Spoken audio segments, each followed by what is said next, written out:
Type three में हम क्या बताने वाले हैं, हमने 5 मेथड लिख रखे हैं रैखिक समीकरणों को हल करने की, जिसमें से पहला मेथड हम लोगों ने पढ़ लिया हुआ है, कौन सा वाला, ग्राफिकल मेथड। जो ग्राफीय विधि है वो हम लोगों ने सीख लिया है कैसे करते हैं ग्राफीय विधि में। अगर ग्राफीय विधि में फिर भी प्रॉब्लम आए तो कमेंट करना, हम फिर से दोबारा से उसको और भी क्वेश्चन करवा देंगे उसमें बहुत सारा, हालांकि उसमें हमने सारे रूल करवा दिए हैं। अब देखना दूसरा मेथड कौन सा है, विलोपन विधि बोलते हैं या लुप्तीकरण विधि बोला जाता है, अंग्रेजी में एलिमिनेशन मेथड बोला जाता है। समय बचाने के लिए हमने लिख दिया है विलोपन या लुप्तीकरण विधि द्वारा समीकरण का हल, equation solving by elimination method. ठीक है, तो सबसे पहले शुरुआत करते हैं। देखो पेपर में क्या है ना कि इसमें से पक्का आएगा, 4 मेथड तो जेन्युइन है, एक मेथड हमने एक्स्ट्रा में लिखा हुआ है, कौन सा वाला, तुलनात्मक विधि या कंपैरिजन मेथड जो है वो हमने एक्स्ट्रा में बताने की कोशिश की है, तो इसलिए हमने उसको लिखा हुआ है, वो बता देंगे हम अलग से। तो इन चारों मेथड में से कोई एक मेथड से सवाल पेपर में आता ही आता है, डेफिनेटली आता है, किसी भी बोर्ड के लिए हो, है ना। तो जब भी ये बात बोल के आएगा कि द्विघात रैखिक समीकरणों को विलोपन विधि से हल करें तो तुम्हें विलोपन विधि से ही करना होगा। अगर ये बात बोलता है कि हाँ समीकरण को सॉल्व करें, विधि का नाम नहीं ले रहा है, मेथड का नाम नहीं ले रहा है, तो जिस भी मेथड से हमें करना होगा कर लेंगे। लेकिन अगर ये बात बोल दिया जाए कि हमें विलोपन विधि से करना है तो बिल्कुल विलोपन विधि से ही हमें करना होगा। तो शुरुआत करते हैं विलोपन विधि से, हम समीकरणों को कैसे सॉल्व करते हैं, सिस्टमेटिक तरीका देखते हैं, 3-4 स्टेप होंगे, उसको फॉलो करेंगे, सारे क्वेश्चन होने लगेंगे। तो चलो क्वेश्चन लेते हैं हम, सबसे पहले क्वेश्चन लेते हैं, 2-4 क्वेश्चन ले लेते हैं हम फटाफट से। जैसे मान लो हमने ले लिया x minus y equal to 6 और दूसरा ले लिया x plus y equal to मान लो 8 ले लिया। 2 समीकरण है, इनको सॉल्व करके हमें x और y का मान निकालना है। एक और समीकरण ले लेते हैं 2x minus 3y equal to मान लो हमने ले लिया 12 और फिर से यहाँ लिख दिया हमने x plus 3y equal to हमने ले लिया कुछ भी ले लो, 15 ही ले लो, ठीक है। एक ये समीकरण हो गया, ठीक है। और तीसरा क्वेश्चन हम ले लेते हैं, मान लो यहाँ पे 4x minus 5y equal to 9, है ना, 3x plus 5y equal to 12। अगला क्वेश्चन ले लेते हैं, देखना सबसे पहले यहाँ पे ले लेते हैं मान लो 2x minus plus 3y equal to 6x minus 3y equal to 9, है ना। 5वां एक और क्वेश्चन लास्ट ले लेते हैं, मान लो हमने ले लिया x प्लस 4y, है ना, equal to 7, 3x minus 4y equal to 10। देखो इसमें जो समीकरण हमने लिया हुआ है, एक चीज इसमें नोटिस करना कि जो बीच वाला है ना इसमें पद, वो बराबर हमने लिया हुआ है, जैसे y y 3y 3y 5y 5y 3y 3y 4y 4y। अब हम इसके बाद जब लेंगे तो ये अलग अलग लेंगे, 3-4 कैटेगरी के क्वेश्चन करेंगे, जो कि इससे ज्यादा होता नहीं है, तो हम इसको लेवल वाइज करके लेके चल रहे हैं। 5 क्वेश्चन हमने लिख लिया, तो सबसे पहले हम बता दे रहे हैं इस टाइप के क्वेश्चन को करने का रूल क्या है, देखना ध्यान से। सबसे पहले रूल क्या है, इसको हम कह सकते हैं कि टाइप 3 का ए कह सकते हैं हम इसको, है ना, टाइप 3A कह देते हैं हम इसको, क्योंकि टाइप 3 में हम अलग अलग टाइप के भी इसमें क्वेश्चन पढ़ने वाले हैं। तो देखना इसका रूल क्या होगा, सबसे पहले हम बता दें, यहाँ पे यहाँ रूल देख लो, रूल देख लो। रूल ये है कि सबसे पहले अगर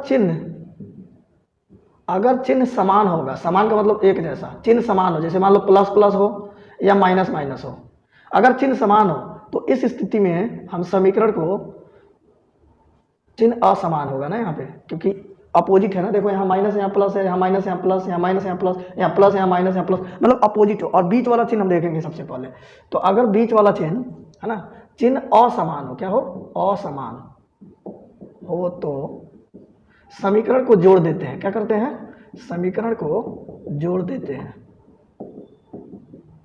ठीक है। अब ये बात कहोगे कि अच्छा समीकरण को जोड़ देते हैं तो घटाते कब हैं, तो ये भी देख लेते हैं। पहला रूल ये है।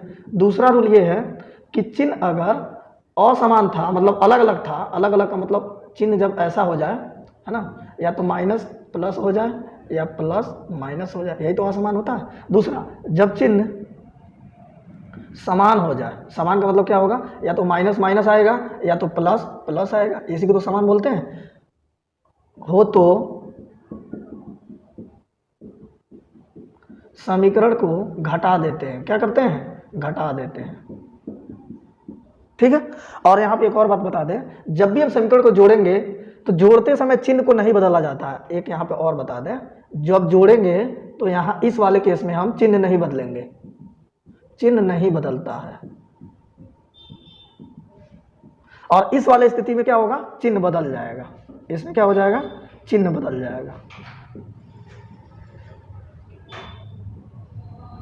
तो चलो ये रूल है इसका करने का, ठीक है। तो अब आते हैं, सबसे पहले हम पहला समीकरण लेते हैं। पहला समीकरण x माइनस वाई बराबर 6 है, दूसरा समीकरण है x plus y equal to 8। अब हम बता दें कि ये रैखिक समीकरणों को सॉल्व करते समय हमें क्या करना होगा, हमें जरूरी नहीं है कि अब इसको हम व्यापक रूप में बनाएं, ठीक है। हम व्यापक रूप में इसको नहीं बनाएंगे। अभी तक हम क्या करते थे कि व्यापक रूप में बना करके सॉल्व करते थे समीकरण को। अब हम व्यापक रूप में समीकरणों को नहीं बनाएंगे, हम डायरेक्ट क्या करेंगे, ये इक्वेशन फर्स्ट रहेगा और ये इक्वेशन सेकंड रहेगा। तो सबसे पहले हम देखेंगे कि बीच वाला एक जैसा है, मतलब यहाँ भी y यहाँ भी y, यहाँ 5y यहाँ 5y, यहाँ 10y यहाँ 10y। चिन्ह उल्टा पुल्टा होगा चलेगा, लेकिन हम सबसे पहले देखेंगे कि क्या बीच का मान बराबर है, बीच वाला एक जैसा है। तो हाँ एक जैसा है। जैसे ही एक जैसा होगा तो अब देखेंगे हम चिन्ह कैसा है, यहाँ माइनस है यहाँ प्लस है। तो जब असमान होगा चिन्ह क्या होगा, असमान होगा। और इस स्थिति में चिन्ह समान होगा। चिन्ह जब असमान होगा मतलब अलग अलग होगा, या तो प्लस माइनस या माइनस प्लस हो, तो समीकरण को हम क्या करते हैं, जोड़ देते हैं। और जब समीकरण को जोड़ेंगे तो चिन्ह नहीं बदलेंगे। तो हम लिखेंगे, ये रूल है जैसा बता रहे हैं ऐसे ही लिखना पड़ेगा। समीकरण 1 और 2 को जोड़ने पर, समीकरण 1 और 2 को जोड़ने पर, क्यों जोड़ने पर हमने लिखा, क्योंकि हमें पता है यहाँ माइनस है यहाँ प्लस है, चिन्ह असमान हो गया, मतलब उल्टा पुल्टा हो गया। इस स्थिति में हम समीकरण को क्या करेंगे, जोड़ देंगे। और जोड़ते समय चिन्ह नहीं बदलेंगे, ये बात को याद रखना है। तो इसको लिखते हैं x माइनस वाई बराबर 6, यहाँ लिख देंगे x प्लस वाई बराबर कितना, 8। अब देखना ध्यान से, हमने ये बोला कि जब जोड़ेंगे तो चिन्ह नहीं बदलेंगे, तो हम जोड़ ही तो रहे हैं, तो चिन्ह नहीं बदलेंगे, जैसा है वैसे ही ये कट जाएगा। अब देखना x x जोड़ेगा तो कितना हो जाएगा 2x, और 8 चौ कितना 14, तो 2 कम 2 2 7 14, x बराबर कितना 7। जब x का मान आ जाएगा, किसी भी एक का मान आएगा, तो दूसरा का मान हम कैसे निकालेंगे, जो मान आएगा इसको या तो इस समीकरण में रखेंगे या तो इस समीकरण में रखेंगे। x के जगह पे यहाँ पे इसको मान रख देंगे, या तो इस समीकरण में रखो या इस समीकरण में, कहीं से भी रख के हम मान निकाल लेंगे। तो लिखेंगे x का मान समीकरण मान लो 1 में हमने रख दिया। देखो रखने को 1 में रख सकते हैं, हम 2 में रख सकते हैं, कहीं भी रखेंगे बराबर आंसर आएगा। तो सबसे पहले हम क्या करेंगे, समीकरणों को देखेंगे कि चिन्ह समान है कि नहीं है, उसके हिसाब से जोड़ लेंगे या घटा लेंगे। और उसके बाद हम क्या करेंगे, इनको क्या करेंगे, जोड़ने या घटाने के बाद हम जो एक मान निकलेगा उस मान को हम बचे हुए समीकरण में कहीं भी रख देंगे। तो x का मान समीकरण 1 में रखने पर, है ना, तो रखते हैं। समीकरण 1 क्या है, x माइनस वाई बराबर 6, तो x की जगह पे क्या रखना है 7, माइनस वाई बराबर 6। हमें किसका मान चाहिए, y का। तो जिसका मान चाहिए उसको एक साइड कर लो, जिसका नहीं चाहिए उसको एक साइड कर लो पक्षांतर। तो ये प्लस में 6 इधर कर दो, y को उधर कर दो, तो 7 माइनस 6 बराबर, ये माइनस में y तो इधर प्लस में, तो 7 में से 6 हो जाएगा 1, तो y बराबर 1। अब इसको उधर इसको इधर कर दो, तो y बराबर कितना 1, तो हो गया यही हमारा। यहाँ लिख देंगे, अतः x बराबर कितना 7 और y बराबर कितना 1, और यही हमारा आंसर है। उम्मीद है बात समझ में आई होगी। अगला क्वेश्चन देखते हैं। हाँ देखते हैं दूसरा क्वेश्चन को कैसे करेंगे। दूसरा क्वेश्चन है 2x minus 3y equal to 12 और है x plus 3y equal to 15। देखो समीकरण को जब भी हम विलोपन या लुप्तीकरण विधि से या इलिमिनेशन मेथड से कर रहे होते हैं, सबसे पहला हमारा काम होता है कि देखेंगे कि क्या बीच वाला पद बराबर है कि नहीं है। तो कहोगे बराबर ना हो तब क्या करेंगे, तो वो अगले स्लाइड में पढ़ेंगे हम, इसके बाद वाला में जो टाइप बी आएगा ना उसमें हम पढ़ेंगे, तो बताएंगे कि बराबर ना हो तो हम क्या करते हैं। ठीक है, फिलहाल ये देख लो कि सबसे पहले हम देखेंगे बीच वाला बराबर है कि नहीं। अब बराबर है तो उसके बाद हम चिन्ह देखेंगे, चिन्ह एक जैसा है कि नहीं। अगर चिन्ह उल्टा पुल्टा हुआ, असमान हुआ, तो धागे जोड़ देंगे, और जोड़ते समय चिन्ह नहीं बदलेंगे। और जब क्या होगा, जब चिन्ह समान हो जाएगा, माइनस माइनस या प्लस प्लस, तो उस स्थिति में समीकरण को क्या करेंगे, घटा देंगे। और घटाएंगे तो चिन्ह क्या हो जाएगा, बदल जाएगा। तो सबसे पहले ये समीकरण 1 है और ये समीकरण 2 है। अब सबसे पहले बीच वाला चिन्ह यहाँ 3y समान है। अब हम देखेंगे यहाँ माइनस यहाँ प्लस, इसका मतलब अपोजिट हो गया, opposite minus plus plus minus opposite हो गया। तो लिखेंगे समीकरण 1 और 2 को जोड़ने पर, तो लिखेंगे समीकरण 1 और 2 को क्या करने पर, जोड़ने पर। तो जोड़ लो, जोड़ते समय हम उतारेंगे पहले 2x minus 3y equal to 12, x plus 3y equal to 15। तो हम जोड़ेंगे तो चिन्ह नहीं बदलेंगे, बिल्कुल भी नहीं, ये कट जाएगा तो हो जाएगा 5x बराबर 12 15 27, तो गुणा में भैया ये 5 तो भाग में चला जाएगा, तो x बराबर हो जाएगा 27 बटा का 5। ये x का मान आ गया, है ना। अब हम क्या करेंगे, जैसे ही x का मान आएगा, जैसे ही x का मान आएगा हम इसको उठा के या तो इस समीकरण में या तो इस समीकरण में, जिसमें हमें सुविधा लगे हम रख के y का मान निकाल लेंगे। तो रूल में इसमें हम ऐड कर लेते हैं कि किसी एक के मान को समीकरण में रखकर अन्य मान निकाल लेते हैं। ठीक, तो चलो अब हम क्या करेंगे, एक मान आ गया मेरा, तो अब इसको हम बोलोगे इसमें रखें कि इसमें रखें। देखो पहला में रखोगे तभी वही आंसर आएगा, दूसरा में रखोगे तभी वही आंसर आएगा, तो जहां तुम्हें कंफर्टेबल लगे हम रख सकते हैं। तो लिखते हैं, मान लो हम समीकरण 2 में ही रख लेते हैं, अब इससे पिछले वाले में 1 में रखे ही थे, इसमें 2 में रख लेते हैं। तो लिखते हैं x का मान समीकरण 2 में रखने पर, ये बात लिखना पड़ेगा जो हम बोल रहे हैं, लिखेंगे x का मान समीकरण 2 में क्या करने पर, रखने पर। तो रखते हैं समीकरण 2 में, तो x समीकरण 2 सबसे पहले लिख लेते हैं, x plus 3y equal to 15। तो हो जाएगा x के जगह पे हम क्या रखेंगे, 27/5 प्लस 3y इक्वल टू 15। हमें मतलब किससे है, हमें y से, तो y को इधर, y वाले को इधर रखते हैं और इसको, ये प्लस में है तो इसको उठा कर उधर ले चलते हैं माइनस में। तो हो जाएगा 3y इक्वल टू 15, ये प्लस में है तो आएगा तो माइनस 27/5। क्लियर है, तो हो जाएगा 3y इक्वल टू, या नीचे एक मान के 5 और एक का एलसीएम 5 हो जाएगा, तो 5 से एक बार में कटेगा तो कितना हो जाएगा, 15 × 5 = 75, माइनस 5 से 5 कटेगा तो हो जाएगा 27। अब देखना यहाँ पे जगह नहीं है, थोड़ा सा हम इधर एडजस्ट कर लेते हैं, यहीं पे है ना, ये रूल का हो गया। अब यहाँ देख लेना, तो हो जाएगा 3y इक्वल टू 75 में से 27 घटेगा तो 15 में से 7 जाएगा 8, और ये हो जाएगा 6 में से 2 जाएगा 4, है ना, अपन कितना 5। देखो हम ऊपर से ऊपर इसको काट सकते हैं, 16 × 3 = 48, तो y बराबर कितना हो जाएगा, y बराबर हो जाएगा 16/5। तो ये y का मेरा आ गया। तो लिखेंगे अतः x बराबर कितना आ गया, 27/5, और y बराबर कितना आ गया, 16/5, और यही हमारा आंसर है। उम्मीद है समझ में आया होगा। अगला क्वेश्चन देखते हैं।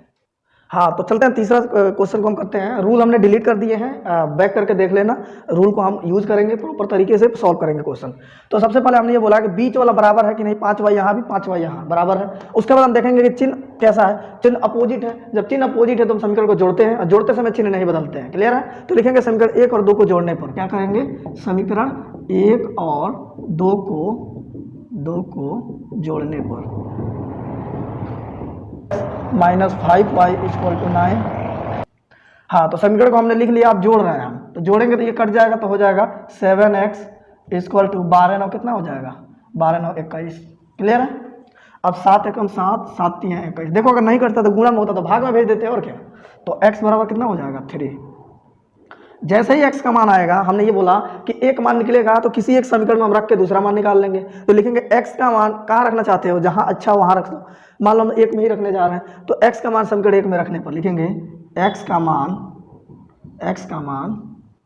समीकरण 1 में रखने पर। तो रखो, समीकरण 1 पहले लिख लो, 4x - 5y इक्वल टू 9। तो 4 × x के जगह पे क्या रखेंगे 3, किसी एक समीकरण में रखा जाता है ना, किसी में भी रख सकते हैं। अब माइनस का 5y इक्वल टू 9, तो 4 × 3 = 12, माइनस का 5y इक्वल टू 9। क्लियर है, अब देखना यहाँ पे हो जाएगा ये 12 माइनस, हमें किसका मान चाहिए, y का, तो y वाले को इधर ही रखते हैं और बाकी सबको उधर कर देते हैं। तो ये प्लस में है तो माइनस में चला जाएगा, तो माइनस का 5y इक्वल टू -9, अब माइनस ये किस में है, प्लस में है ना ये, तो ये जाएगा माइनस में। तो हो जाएगा माइनस का 5y इक्वल टू 12 और 9 कितना 21, माइनस का 21, माइनस से माइनस कैंसिल, तो गुणा में तो भाग में, तो y बराबर कितना हो जाएगा 21/5। कितना हो जाएगा 21/5, और यही हमारा y का मान हो गया। तो लिख देंगे यहाँ पे अतः x बराबर कितना हो गया, x बराबर हो गया 3, और y बराबर कितना हो गया 21/5। किसी भी तरीके के समीकरण होंगे, टाइप में हम ये 6 क्वेश्चन करेंगे। अब एक और क्वेश्चन और भी बढ़ा लेते हैं, अभी हम थोड़ी देर में। चलते हैं अगला क्वेश्चन, चौथा देखते हैं। हाँ, तो हम चौथा नंबर क्वेश्चन लेते हैं। ये देखना थोड़ा अलग टाइप का है। यहाँ पे चिन्ह दोनों क्या हो गया है, एक जैसा हो गया। जब हमने बोला चिन्ह समान हो जाए, समान का मतलब बिल्कुल एक जैसा हो जाए, या तो माइनस माइनस आ जाए या तो प्लस प्लस आ जाए, तो उस स्थिति में हम समीकरण को घटाते हैं। क्या करते हैं, घटाते हैं। जब समीकरण घटाया जाता है तो उस समय चिन्ह को बदलना पड़ता है, चिन्ह को बदलना पड़ता है। तो देखते हैं कैसे करेंगे। सबसे पहले देखेंगे बीच वाला बराबर है, हाँ बराबर है, तो हम लिखेंगे समीकरण 1 में से 2 को घटाने पर। घटाने पर क्यों, क्योंकि इसका चिन्ह क्या है, एक जैसा है। तो लिखेंगे यहाँ सॉल्व लिख लेते हैं, लिखेंगे समीकरण 1 में से 2 को क्या करने पर, घटाने पर। तो घटा दो, 2x plus 3y equal to 6, ये हो जाएगा x plus 3y equal to 9। देखना यहाँ जो चिन्ह होता है इसका उल्टा नीचे करते हैं। तो यहाँ कुछ भी नहीं है तो प्लस है, तो इसका उल्टा माइनस। यहाँ प्लस है तो इसका उल्टा माइनस। यहाँ भी कुछ नहीं है तो प्लस है तो माइनस। अगर माइनस होता तो प्लस लिख देते। क्लियर है, ओके। ये कैंसिल हो गया। देखो बीच वाला चिन्ह अब नहीं माना जाएगा, इसका चिन्ह अब ये हो जाएगा। तो देखना ये हो गया प्लस का 3 और ये माइनस का 3, तो कट जाएगा। अब देखना 2x में से एक x घट जाएगा तो केवल x बचेगा, बराबर 6 में से 9 जाएगा कितना, माइनस का 3 हो जाएगा। तो हो गया ये x बराबर -3, बड़ा आसानी से निकल आया। जैसे ही एक मान आएगा दूसरा मान को क्या करेंगे, हम रख देंगे किसी एक समीकरण में। तो मान लो हम किस में रख लें, 2 में ही रख लो। तो लिखते हैं x का मान समीकरण 2 में रखने पर। तो समीकरण 2 में रख लो। समीकरण 2 क्या है, समीकरण 2 है x plus 3y equal to 9। x के जगह क्या रखना है, माइनस का 3, तो यहाँ लिख देते हैं माइनस का 3 प्लस का 3y इक्वल टू 9। हमें किससे मतलब है, y से। तो y वालों को इधर रखते हैं, ये माइनस में है उधर जाएगा प्लस में। तो हो जाएगा 3y इक्वल टू 9, और ये माइनस में तो ये जाएगा प्लस में। तो हो जाएगा 3y इक्वल टू 12, 9 3 12, 3 चौका 12, 4 बार में। तो y बराबर कितना, 4। तो लिखेंगे यहाँ पे अतः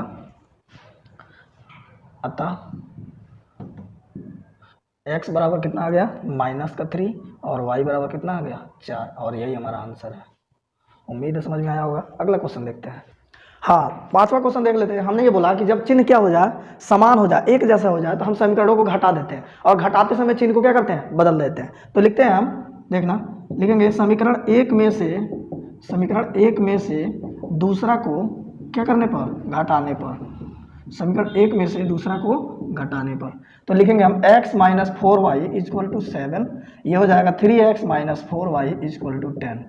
देखो जब घटाया जाता है तो चिन्ह को बदल देते हैं। तो चिन्ह इसका उल्टा, यहाँ कुछ नहीं है तो प्लस, इसका उल्टा माइनस, इसका उल्टा यहाँ माइनस है तो इसका उल्टा यहाँ प्लस, यहाँ कुछ भी नहीं है तो प्लस है तो यहाँ हो जाएगा माइनस, माइनस होता तो प्लस, उल्टा कर देंगे, कैंसिल। अब देखना बीच वाला चिन्ह नहीं मानेंगे तो ये माइनस का 4y, ये प्लस का 4y, ये वाला हिस्सा कैंसिल। अब देखना यहाँ पे प्लस है और यहाँ माइनस, प्लस माइनस माइनस घट जाएगा। तो 3x में से x घटेगा तो हो जाएगा 2x, और इन दोनों में बड़ा ये है तो माइनस का चिन्ह हो जाएगा आगे -10x, और ये घट जाएगा तो हो जाएगा माइनस का 3, है ना। माइनस से माइनस कैंसिल, इधर गुणा में है तो भाग में चला जाएगा। तो x बराबर क्या हो जाएगा, 3/2। तो जैसे ही हमारा x का मान आ गया, हम क्या करेंगे, इस x के मान को किसी इन दोनों समीकरणों में से किसी एक में रख लेंगे। जिसमें इच्छा हो, पहला में ही रख लेते हैं या दूसरा में, बराबर आंसर आएगा, कोई दिक्कत नहीं है। तो लिखेंगे x का मान समीकरण 1 में रखने पर। तो समीकरण 1 में रख लो, समीकरण 1 को पहले उतार लो। x के जगह पे क्या रखना है, 3/2, तो यहाँ रख दिए 3/2 माइनस का 4y इक्वल टू 7। देखो हमें मतलब किससे है, हमें y वाले सेक्शन से मतलब है, इससे। तो ये बाकी सबको उधर कर लेते हैं, तो हो जाएगा माइनस का 4y, ऐसा नहीं है 4y को भी उधर कर देते, 7 को इधर कर देते तब भी हो जाता, इक्वल टू 7। यहाँ प्लस है तो उधर जाएगा तो माइनस का 3/2 हो जाएगा। तो माइनस का 4y इक्वल टू, यहाँ एलसीएम 2 हो जाएगा, तो 7 दूना कितना हो जाएगा, 14। अब माइनस का 2 कम 2, है ना, एक बार में 3 हो जाएगा यहाँ पे। तो अब देखना हम क्या करेंगे, नीचे एक मान के यहाँ पे कटेगा, यहाँ हम लिख लेते हैं, यहाँ पे देखना, यहाँ पे देख लेते हैं। तो देखना यहाँ हो जाएगा माइनस का 4y अपॉन 1 बराबर, ये हो जाएगा 14 में से 3 जाएगा 11/2। क्लियर है। अब हम तिरछा तिरछे गुणा करेंगे तो हो जाएगा माइनस का 8y बराबर 11 में 1 से गुणा करेंगे 11, इधर गुणा में है तो किस में जाएगा, भाग में। ये मत कहना कि माइनस में तो प्लस में जाएगा, पहले गुणा में है फिर माइनस में है, वो गुणा में तो भाग में, तो हो जाएगा 11/-8। माइनस को कभी भी नीचे नहीं रखा जाता है, माइनस को ऊपर कर देंगे। क्लियर है। तो ये हो जाएगा माइनस का 11/8। एक x का मान हमने निकाल लिया 3/2 और y का मान हमने निकाल लिया -11/8। तो लिखेंगे अतः, यहाँ पे अतः x बराबर हो गया हमारा 3/2 और y बराबर हो गया -11/8। तो यही हमारा आंसर हो जाएगा। अब देखना, तो विलोपन या लुप्तीकरण विधि से जब हम भी सवाल कर रहे होंगे तो 3a टाइप जो हमने बनाया हुआ है, इसमें अगर चिन्ह एक जैसा है तो समीकरण को हम क्या करेंगे, घटा देंगे, और घटाते समय चिन्ह को क्या करते हैं, बदल देते हैं, और जोड़ते समय चिन्ह को नहीं बदलेंगे। किसी एक मान को निकालने के बाद हम उस मान को समीकरण में रख के और दूसरा मान निकाल लेंगे। तो इस प्रकार से 3a टाइप कंप्लीट होता है। अब चलते हैं 3b